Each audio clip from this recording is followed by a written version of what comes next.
Folks, I've got an update for you guys on the David case today, and there's some very interesting new theories and news coming out regarding how this horrible murder of 14-year-old Celeste Rivas-Hernandez might have actually taken place. Now, I did a previous update where I talked about a Reddit Q&A with David's, close female friend, girlfriend, some have said, Celeste, it's the decoy Celeste's friend, Asia, all right? There's two Celestes, and they wanted to go, oh, well, no, I thought it was another Celeste. She actually revealed that she believes this was a murder. She also confirmed that the missing poster that was circulating had actually been sent to her. That was real. And she confirmed that she had confronted David about Celeste's age and that David had lied to her. Now, that opens the door to a lot of new information, because that means that David was apparently lying on Celeste's behalf, allegedly. It also means, because she is saying that she believes a murder took place and she's scared of people who committed that murder, maybe killing her, maybe sending her out the same way as Celeste, it has had a lot of people wondering, well, how does she know for sure that it's a murder? And what's really, really interesting is that now, with the recent legal documents that came out as a result of David's parents trying to swerve the grand jury to give testimony, that revealed that he is being investigated for murder. The grand jury are looking to bring charges for murder. And it also ended up revealing paperwork that did confirm that Celeste had actually been dismembered, cut into different pieces, and there were multiple bags that were in that Tesla containing remains in separate bags when it was discovered. So this has led to a bunch of new information coming out. And where we're going to start with this is, of course, with our guy, Steve Fisher, the private investigator who was hired by the owner of the property that David was living in when the body was discovered. Now, he appeared on News Nation to basically address the chilling details of the case, more specifically the dismemberment theory that had been denied for quite some time.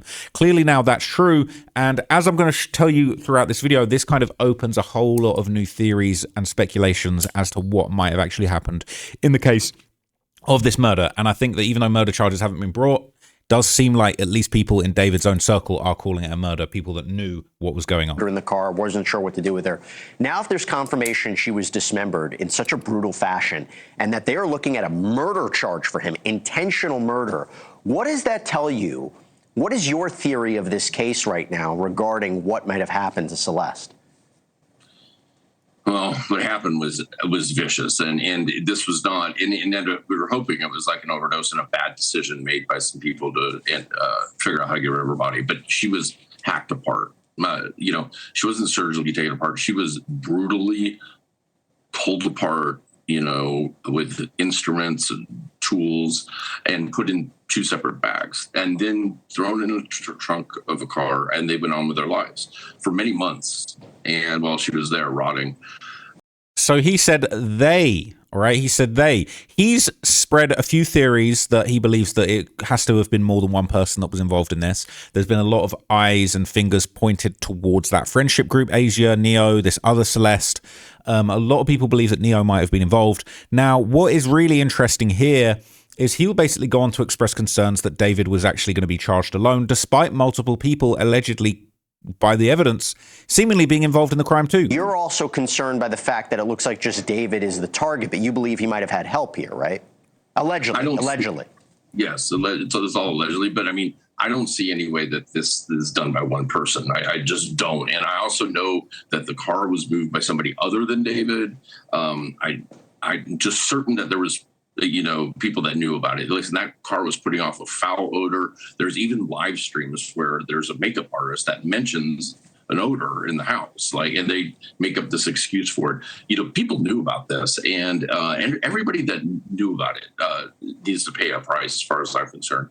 But there's only one target in that, in that paperwork, and that is David, and it's also only one charge. And so it's only one charge of murder. There has been a lot of talk about whether there should clearly be charges of him having a relationship with a minor, but perhaps the murder that took place is going to mean that won't be able to happen. Now, if they get him on murder charges, that's still something. But these new theories and the new little tidbits of information has led to a lot of theories being discussed on Reddit. Steve Fisher also posted this on his Twitter that did the rounds on Reddit, basically theorizing, was she alive when they started cutting her up? He said it's infuriating. He said Celeste deserves better because it's infuriating, that we're approaching 6 months and no charges have been filed in her murder. If the evidence hasn't been secured now, what exactly is happening? Is this a blown investigation? We know now that these these monsters sawed off Celeste's arms and legs. Let's not call it dismemberment. That word sounds clinical, like a surgeon removed her limbs. This is not what happened. A vicious, sick group of people brutally hacked her arms and legs off her body. Was she alive when they started? And yes, I'm using plural terms because in my professional opinion, there's no way one person did this alone. Whether participating directly or acting as an accessory, yet only one individual is named as a target in the court filings. Like you, Neo Christopher Langston, you knew. I've seen family members publicly defend him and threaten lawsuits against anyone who names him. Sue me, I beg you, please sue me. Please give me subpoena power. People are saying, guys, I know I've made a lot of posts on here and I know people are becoming weary of me, but I noticed something Steve said and I wanted to shine a light on it. Steve asked if Celeste was alive during dismemberment. Steve is not saying Celeste was alive, but he's just asking the question. So this statement of Steve is alleged and so is my post. But what if she was alive? What if the cause of death was her losing her limbs and bleeding to death? I wonder if the medical examiner would be able to determine that. Steve also says he believes someone else is involved and then he drops Neo Langston's name in the next paragraph. So they go on to say, it brings me back to the alleged Santa Barbara trip that David made in the spring. I wonder if this is when he killed her or if they went there to bury the tools and weapons they used. Remember, the chainsaw SF found was unused, so somewhere the ones David used exists. Is it buried in somewhere in Santa Barbara? I wonder. If Celeste was deceased when she was dismembered, that may have they may have took the trip to Santa Barbara to dismember her and bury the tools off somewhere that no one would look. As of right now, these theories are not confirmed, but what do you guys think about the Santa Barbara trip? Do you think Celeste was alive when dismembered? I certainly hope not. I hope and pray torture did not play a role in this crime, but anyone involved in her death, concealment, or dismemberment should be charged. We 100% could not turn a blind eye to this. I hope LAPD seriously does get charges on David and any accomplices he had in this girl's death. The only suspect for murder is David, but I wonder if anyone helped dismember her. I'm sure the LAPD was able to track through phone if Neo was there or not. Now, I will say if it turns out that David did all this by himself, that is humanly possible. I've seen ugly cases of women managing to dismember adults on the internet. Just because David is on the shorter side doesn't mean he couldn't do this by himself, but I do recall TMZ claiming there's a second suspect connected to parking the Tesla in the Two Angry Men interview, and I'm almost certain Neo was the person that they're talking about. People saying they hope that that's not the case. They're saying, I think someone helped at some point, even if that's just putting the bags in the car. This is purely my opinion, but he wasn't often alone, so I don't see how he could kill her, dismember her, then hide her body without anyone else around at some point. Obviously, I could be totally wrong, and I like your posts even if I don't always agree with them. They are very interesting to read. Now, there's also more speculation on who was the last person to drive the Tesla. Obviously, this has been doing the rounds. It said David was not the last person driving the Tesla. SF appeared on News Nation and basically confirmed that the last person driving the car was not David. Obviously, everyone's been wondering, is it Neo that was the last person driving it, especially since he's been calling him out for a long time. People saying he called out Neo yesterday for a reason. People saying this is what kind of drives it home for me as far as Neo being the last one to move the vehicle and the one that SF says he saw moving it. People saying SF has made it obvious that it's Neo. People saying regardless of who drove the car last, I fully 100% believe the PDF who's obsessed with romantic homicide is the one who killed his minor girlfriend. Now, there's also content from David's old videos that's been doing the rounds and getting some attention. This is an old lady sniffing blood in David's video. He had these sort of anime weird videos. People were getting dismembered in the videos, if you remember. As you can see here, very dark that this even would exist. I can't believe it. And then this was a TikTok he posted saying, me if I see her talk to other dudes. And it's a dude chopping up a bunch of meat. It is shocking that he would put that out there. Nothing to see here, just another disgusting scene from David's video, Rehab, where an old lady picks off Atami's blood and sniffs it. This is the same video where Atami cuts a woman's arms off. David's fans will never see the connection, but it's obvious to me that David has been thinking about dismemberment long before carrying it out. I realize this ain't new information on the case, we've known for months. David loves gore, but because it was recently confirmed that Celeste had her limbs cut off, I think that it's good to remind people of the sadistic gore stuff that David has been singing and making videos about for years. The last picture is a meme David shared where he joked about chopping meat if his girlfriend talks to other dudes. Also in the Rehab anime video, he said this, her body was in 2 bags stacked on top of each other. So it says body stacked on top of each. What? Wait, what? Oh, don't tell me that. Oh, another day, another self-snitching confession. Broken hearts and bloody sandals, body stacked on top of another, good undercover, too bad for each other. It's too much for me to handle, white rose petals. Can we not just tell on ourselves constantly? He said, body stacked on top of another, broken hearts and bloody sandals. Please, do we have to just tell on ourselves every step of the way? It's insane. People saying the fuck? Can't believe it. The music video always felt very personal for some strange reason. It's his first original anime music video debut too, and we know how heavy it is. on the anime and storytelling. That is actually dark. That is dark. And that was released on her birthday, on Celeste's birthday, 2023. What a joke. What a joke. I can't believe it. Actually can't believe it. Why? Why? Just over the top. We got to get apart for now. Ugh. It's just twisted. It's just twisted. Oh my God, I can't believe it. Anyway, okay. The timeline of the potential murder is being discussed, and there's a growing consensus of people that believe Celeste was killed before the end of April 2024, and this clip has been doing the rounds. This is David crying at a show while he's performing, and this was on the 26th of April 2025. He breaks down at the show and he cries. He's trying to perform the song Afterlife. The coincidences are just too much to even handle. It's insane. Okay, but yeah.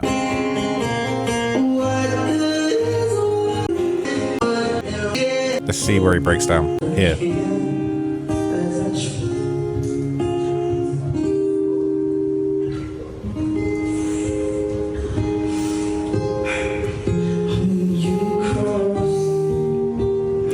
can't do it. That guitarist thinking, what the fuck? This guy killed this guy caught a body? Can't handle it, man. Can't handle it. People saying some may have seen this video, others may not. But it's important to reshare it to shed light on the timeline. The information currently being circulated states she passed away sometime in the spring. The video was uploaded to TikTok on April the 26th, which also falls within the spring time frame. If that timeline is accurate, it could suggest that the events surrounding her death occurred prior to this date. In the video, he appears visibly emotional while performing Afterlife, a song that was released a day earlier to the public, if I'm not mistaken. This stands out, especially given claims that he had been involved with her for at least a year before the song's release, which raises questions about whether the song may be connected to her. Additionally, he's seen crying again at the Houston show just a few days later. None of this is presented as proof or an accusation, but when viewed together, the timing, the song choice, and the repeated emotional responses may offer context worth examining closely. People saying, I've seen him cry 3 times, not once did I believe it. It doesn't come across as genuine. Also, if I were a fan and had read information about him, I'd be receiving it as not authentic. What is crying about? He hasn't mentioned any big hardships in his life. Why is he even crying? And on stage? My thoughts are she passed in April, but who knows at this point. One day after album release on this very conceptual album they've been working on for 6 months, so it's possible it could be premeditated. People saying, I wonder why he's crying though. Is he regretful? Is it out of fear of being discovered? Does he miss her? Remorseful? If he did this, feel this way, why not hand himself over? If he killed her, then why cry about it? Guilt from his actions while simultaneously ungodly afraid of the consequences. People saying it's 100% for himself. He might regret it. I mean, he would be an idiot not to, but it's probably that feeling not too many people can relate to, but enough. Imagine you did something really horrible and it's going to have a big impact on your life and everything's going good for now, but when the shoe falls, you know it's going to be hell to pay. That's why he's crying. If you never felt that feeling before, maybe you wouldn't understand, but that's what I read when he shakes his head. Basically saying it's like living on borrowed time and anticipating the fallout constantly. He said, yeah, one aspect of it is the bubble guts people will talk about. Think about when people get pulled over with drugs and the cops know it, but they slow play the driver. It's that same feeling. They know they're in the shit and can't get out of it, but they hit the rewind or fast forward at the moment and are a victim of their own circumstance. It's the feeling of impending doom, of unknown severity. I wonder if it's in his twisted head he's seeing it as something inevitable he had to do and later suffer from it, like he sees himself as the victim of this fate he had to face, that he had to kill her and lose her and then mourn her. Oh, poor him. Vile. Okay? People basically saying they believe it was him. Now, there's another post that was going around that kind of added more context to this kind of situation. It's same kind of date, right? April 25th, Celeste likes David Insta for the last time. April 26th, David cries for the first time. Interesting. Let's not have a David song to this. So that is apparently Celeste's account. Last time that she basically liked anything, the day before David cried on stage. Could that have been the day it happened? It is dark. She didn't like any other posts following that point. The likes have ceased. It does make you wonder. She was liking the previous posts. So you get the gist, right? You get the gist, Rue. So basically it's saying the Withered album release date was April the 25th, right? 26th of April, he was crying, singing Afterlife. They're saying the guitarist looks legitimately concerned. It's Rob's brother that's the guitarist falling for David's pity me tactics, okay? Some people are basically saying It's like David knew the rose would wither on the 25th of April, premeditated in my opinion, possibly. This is the one, simple but absolutely brilliant. This may end up as evidence, brilliant work, peace, and blessings. People saying, but do we really know it's Celeste's account? Even if it is, who knows when and if her phone's chain of custody changed? Maybe someone else was using it and logging in as her. Hey, Matthew here. So this is actually her brother using the account, apparently. Hey, Matthew here, Celeste brother. Thanks for all the support on her account. The account's still up as a way to remember her, as a kind of remember her in some ways. If you have any questions, reach out to this account in the DMs. But I would doubt that her brother is liking David's posts. Okay, it's her account for sure. They're saying the cops probably have access to it. Basically, people are showing the screen recording of the account, the original account. That account's been deleted back in September. As of today, there were many users who were skeptical of that account being authentic. Even OP said take it with a grain of salt back then. The fact that it was deleted sometime after September 21, 2025 should be concerning and a consideration for law enforcement. Very interesting. Former usernames, they could have changed their names after all this was public. It's hard to believe this is her actual account. Many people have changed their accounts to impersonate her, which is an odd thing to do, because why are they impersonating a deceased child? Reasonable if they're raising awareness and keeping her name alive, though. Look at this timeline document to see the confirmed accounts that she did own. There's probably better posts out there showing all of Celeste's confirmed socials, but this is all I could find for now. It's easy to fall for the fake accounts. Be careful. I think I even heard about a fake Celeste account out there creating fake GoFundMe accounts. People saying, I think she was dead before Coachella. His Zach Sings interview around April the 2nd to the 6th, and he already references her person speaking in interlude as not in his life anymore. Okay, so basically it's unclear if that is exactly who it is. Are we sure this is her real account? How have we verified this? We searched it up. The bio and username have changed slightly. The bio now makes it seem super sketchy. Dean Blunt, David. So some people are saying the account is proven fake. So yeah, we're gonna have to keep investigating this one. But people saying that people are pretending to be her. Her sister also didn't reopen her real account. Someone made another account called Dean Blunt Lover 444 with an extra dot with a fake PayPal link. So people are actually finessing and trying to get money out of folks through doing this, which is pretty insane. But interestingly enough, to fit in with that narrative, around the same time that David was seen crying on stage, he would also reveal that he had a new favorite. A lot of flower. your titles Look at refer to this. plants and flowers. Would you say you have a green thumb? Yeah, I just love roses. I love the aesthetics. I love like signifying my arrows through flowers. So right now is the rose.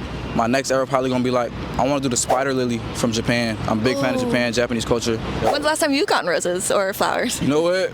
I don't think I've gotten flowers in a minute. No cap. Yeah, I haven't gotten in a minute.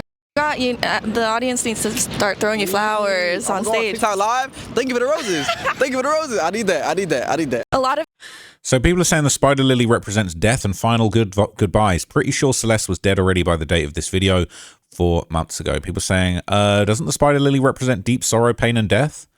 The spider lily is more than just a flower. It's a powerful symbol that resonates deeply within Japanese culture. Its association with death and the afterlife gives it a profound significance, serving as a reminder of life's fleeting nature and the importance of honoring those who passed. Excuse me? Okay, this is apparently the case.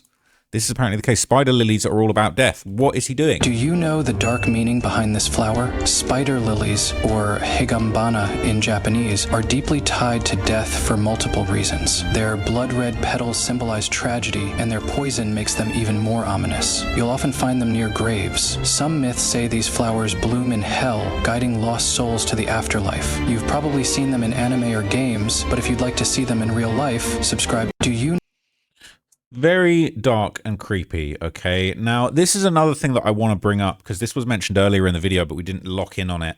There was this live stream clip that's been going around where people are saying that there was a weird smell in David's house. And he would claim that he took a dump 2 hours ago, and that's the reason. But there's been speculation that maybe this was the body that was there. Maybe this was the body, the smell of the car. Maybe the car was parked outside. Maybe it was in the garage and it smelled bad. Maybe the body was in the house. People saying, could Celeste's body been decomposing in the house? Could that have been what the smell they're talking about is? Look at this. I don't care, I just took a shit. Another one? Type shit. That's what I'm talking about. Yep. I had to go. Look at my wall. You're still not dressed, Waco says. Oh, you guys, we're about to leave soon. Everybody is. So there was a smell in there. People saying they're such losers. I'm starting to get sick and tired of these videos looking at their stupid faces. Nothing against OP who put it up, but literally just looking at these terrible human beings makes me nauseous. After 2 hours, usually the smell is gone. Let's be for real. It's annoying if someone goes right after you. Ew, Neo's reaction. Cringe as F like in the movies, but more real and sadistic. These two deserve to rot in hell. Okay, Neo's face in this clip will haunt my dreams. What a joker, man. What's the date of this live? Suspected July 2025, right around the time they went to Anime Expo in early July. Last time this was posted, people said that it was probably just mentioning a smell that no one would question why the girl was sniffing or wiping her nose, probably after snorting drugs, which is what I think is possible, but I don't see why he would mention it first unless there was actually a smell. Also, I don't know why Neo then looks so disgusted and wigged out after David mentions the smell. It could be because there was no actual smell and David was really just covering up for the girl snorting something in the bathroom, but maybe the mention of there being any kind of smell freaked him out. Interesting theory. Now, David would also be seen conducting a series of interviews where he would basically discuss someone that left his life. He snitched on himself in a few interviews where he's kind of made it seem like somebody disappeared from his life suspiciously, and this is another example of that going around. Past lives. I was watching Past Lives. So this says part 1, David talks about the girl who introduced him to the invisible string theory. Celeste. The unbreakable string that broke anyway. The person is no longer in his life, withered songs, death in the afterlife, and a goodbye letter to himself. Now, we've talked a lot about how his Withered album was like a metaphor for what was going on with this deceased miner. These white roses with blood on them, the fact it's called Withered, it's a rotten corpse in his trunk. We know what you were up to, David. It says David's demeanor changed at the start of the year. These 2025 interview conversations took place before his album Withered was even released, and a few more happened shortly after. From what he said, it seems Celeste was no longer in the picture and already left this world. It's important to talk about the disturbing behavior he admitted to and how he described feeling completely broken after everything he went through. He spoke about the hardships and pain caused by those close to him and how deeply it affected him. So let's hear what he said. This Korean movie that was dealing with what's it called? Inshun. Inshun. Inshun is like you build up. It's like almost like karma, but it's a connection-based karma. Like you build it through one life, and then your past life will connect you to another person, and that is the invisible string theory. Yeah. So I use this to connect the songs. Instead of connecting the people, I connected the songs that connected me to the people. So when I'm talking about it in the interlude with the person that actually showed me it, oh, that was the actual person. Yeah, the irony. The girl. The irony of the interlude is that person is no longer in my life anymore. So that's like an ex. Exactly. But it's like throughout the entire thing, she's saying like, "Don't leave me, exactly. Don't do this." At the end, she's like, and "Don't then she leave me." left. So it's like, dude, bruh. So sorry, dude. It's all good because it helped me write the album. But yeah, I mean. It's so good because it helped me write what? Just the whole concept of having something connected that can't be broken but breaks anyway is so beautiful to me because it subverts the expectation and avoids, expecting too much. Because everybody, I mean, even in the comments, like, oh, I want the album to sound like this, and the album better sound like that, and it better sound like this. And the album sounded completely different, but they still loved it. I mean, everything happens for a reason, and I love the fact that I can, take these concepts and, put them in a song or put them in a lyric or put them in a melody and have it still make sense despite what other people expected it to sound like. So, but it sounds like you've been going through a lot of relationships, right? Friendships, relationships. I mean, most of the songs that I've been writing recently have all been friendship based. You lose more friends than you do relationships. I feel like I've gone through more friends than exes, for sure. I want to ask, how do you write? That's I want to know. The thing is, if I put it in a summarized version, I'll go through an experience looking for a song, and I'll keep it in my head. That's where I even write a song about this podcast. I'm always looking for the lyrics and melodies and songs everywhere I go. That's why I'm recording everywhere I go. And when I'm writing a song, I'll usually mumble and find my way around the melodies first. And then I'll think about a scenario that happened or an instance in the day or... The last three songs are killing me. Insane. Ghost. Insane, bro. Yeah. What are you doing, bro? He says, I write songs about things that I've experienced, I've gone through. You got songs called Ghost and Afterlife. Excuse me? Yeah, right? I love that song. No, it's such a... this whole album, right? I listened to it in order. Uh-huh. Because usually people just I want to listen to the famous stuff. Yeah, no, I don't want to listen to the rest. No, no, I want to see your thought process, right?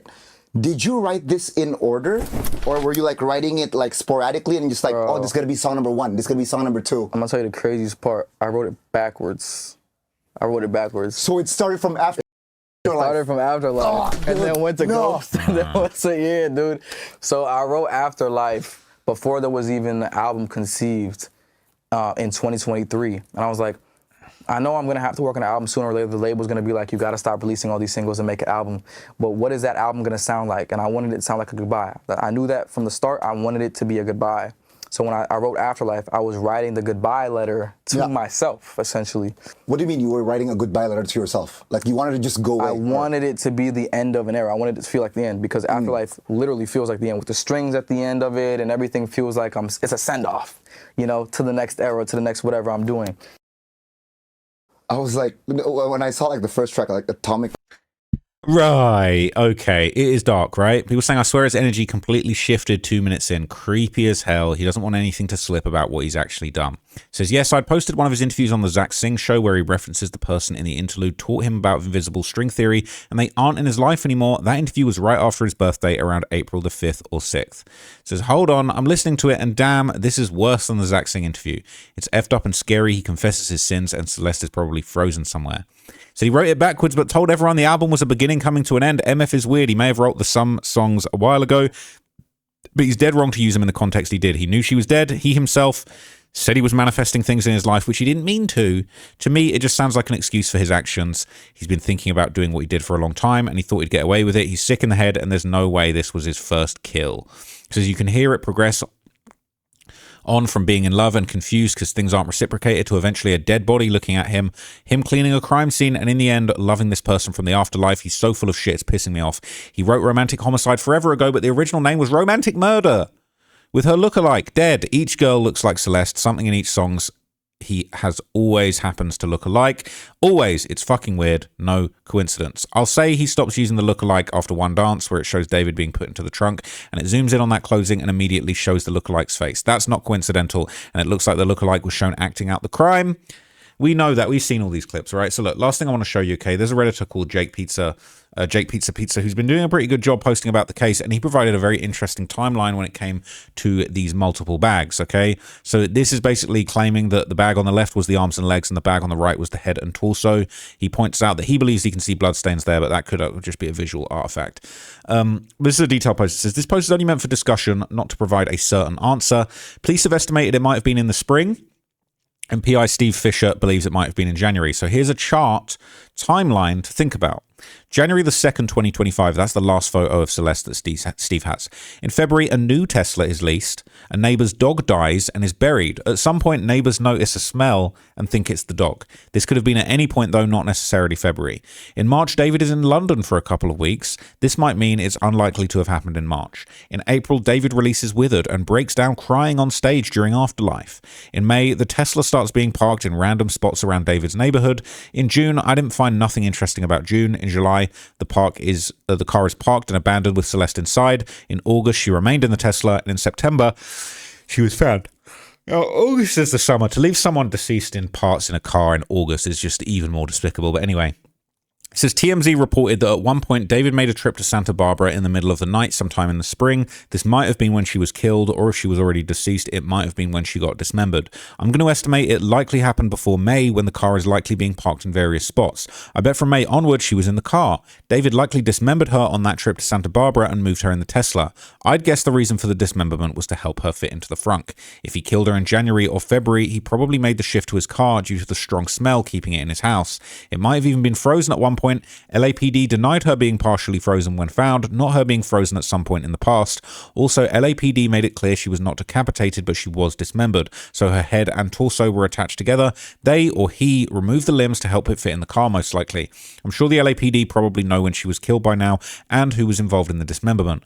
Only David Burke is considered a suspect of her murder, but there is at least one other person who was helping him cover this up. That person was caught on surveillance driving the car with the dead person inside. I'm almost 90% certain certain that that was Neo Langston. This makes sense why Neo was not cooperating with the law and did not show up for court. He knows he played some role in this, even if it was just nothing more than parking the car. I wonder if David was aware of the possibility of being caught on surveillance footage and convinced Neo to drive the car, so if they got caught, Neo could take the fall and he could get off the hook. If that was David's plan, it did not work because he's the target of the investigation now for 1 count of murder. But I'll also remind people 1 count of murder does not say first degree or second degree, so if David gets charged with murder, it might not be the first degree sentence everyone's hoping for.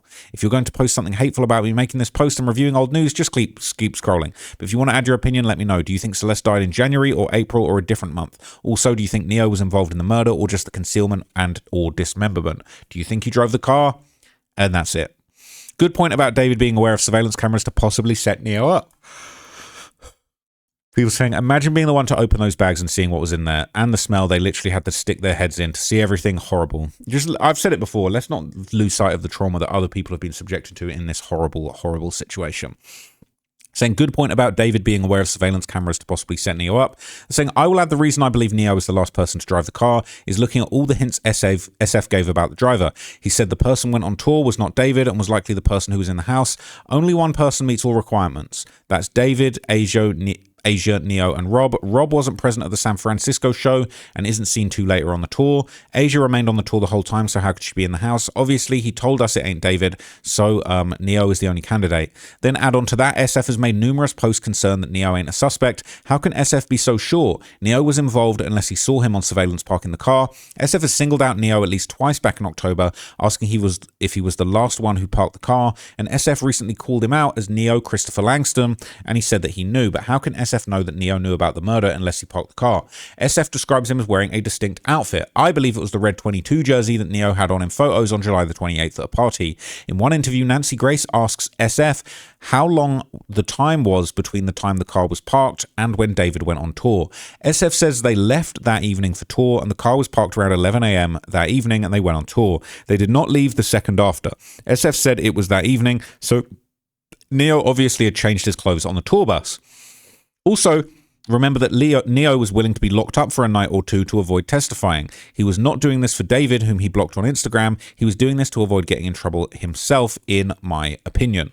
Okay, interesting. People saying, how would they bear to dismember a body that had been decomposing for weeks? If she was already gone in January, then how would they wait till the spring to dismember her body, which would be extremely hard to handle and would be around for weeks after decomposition, unless we're all wrong and she really did die in the spring. Simple. After she died in Jan, they put her in a deep freeze. Time came to a standstill. Steve Fisher said her parts were not surgical. So they may thought they knew about cutting and left them to this savagery. I think she may have died before Valentine's Day 2025, sadly.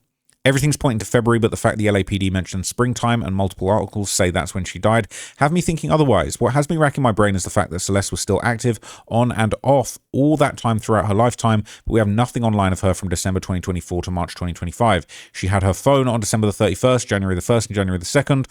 What was she using on it?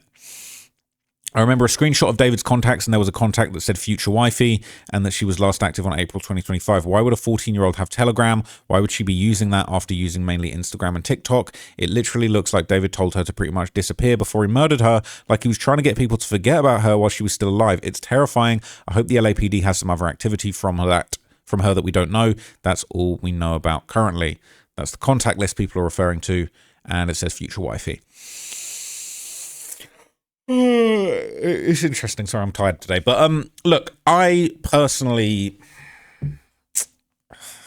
after seeing that clip of him crying and his album coming out and there being so much lore around it, I could believe the April date personally. I think I believe the April date.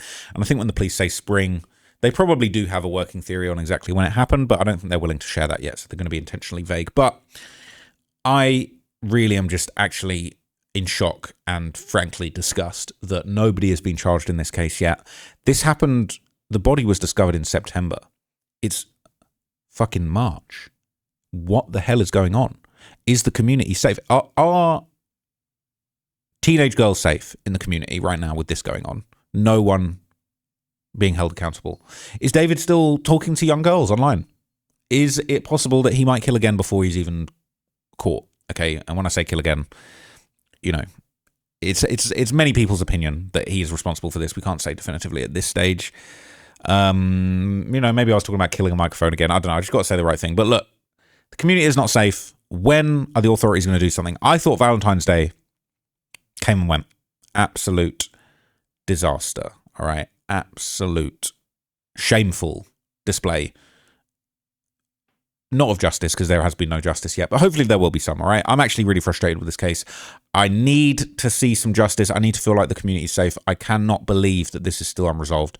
So when I hear more information, I'll be sure to let you guys know. I do actually find it quite frustrating to talk about this case. People have been saying, Ross, don't forget about the case. Keep talking about the case. I will keep talking about the case.